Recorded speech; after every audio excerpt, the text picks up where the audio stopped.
I met Tina at my friend's garage. We were playing video games, and she just happened to walk in and walk right in front of my view of the TV. What he fails to mention, though, is that his friend that introduced us was also our drug dealer. Yeah, he was our drug dealer. By that time, I was probably already 5 years into my drug use. I wasn't attending church. Family life was great. Yeah, on the surface, everything seemed to be fine.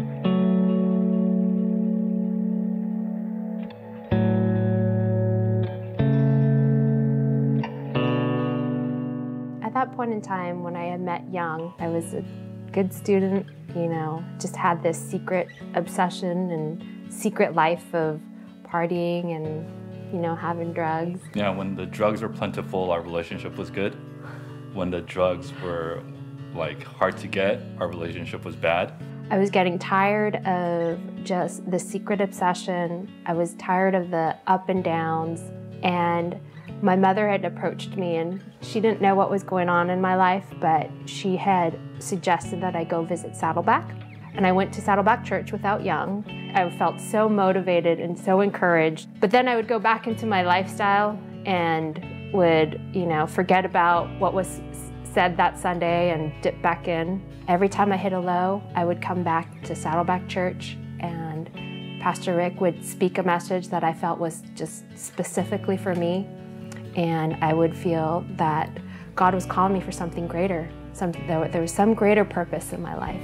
Until just one night, I was laying in bed and woke up in the middle of the night, and I heard a strong voice just call my name and said, "Tina, it's time."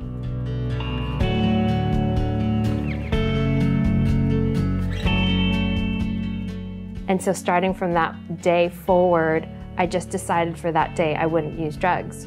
Pretty soon, the next step that God was calling me was to say that, hey, I don't want you to be doing drugs anymore, so you're gonna have to break up with Young.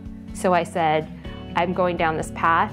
You're more than welcome to join me, but that means quitting drugs and going to church. And I know that that's not something you want to do, so see you later.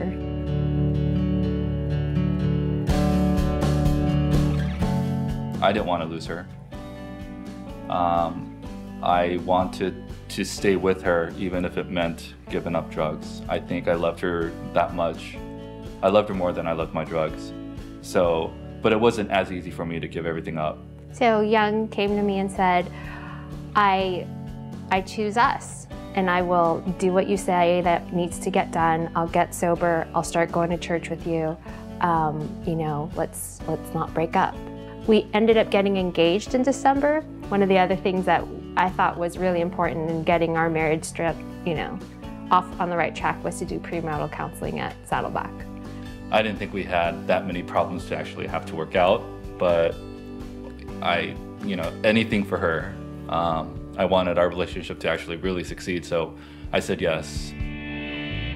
We were fortunate to have two great people coach us through the whole thing. They recommended that we really join a small group, which I was totally apprehensive about. However, we quickly found out that our small group was the best decision. The group of people that we met were loving, fun, down to earth. We shared not only Bible studies and had the accountability, but we really just enjoyed being with these people and doing life with them. Tina's decision to get sober made me want to get sober, which in turn made the person who we were getting our drugs from get sober. He just happens to be my best friend, and he's also part of our small group today. But his decision to get sober affected a lot of people that were getting drugs from him. So it was kind of like this awesome ripple effect that just started with one act of faith and there's a decision just to walk with God. Looking back, I am just amazed at what God has done in our lives through Saddleback and small groups. And I'm really excited to see what He has in store for us next.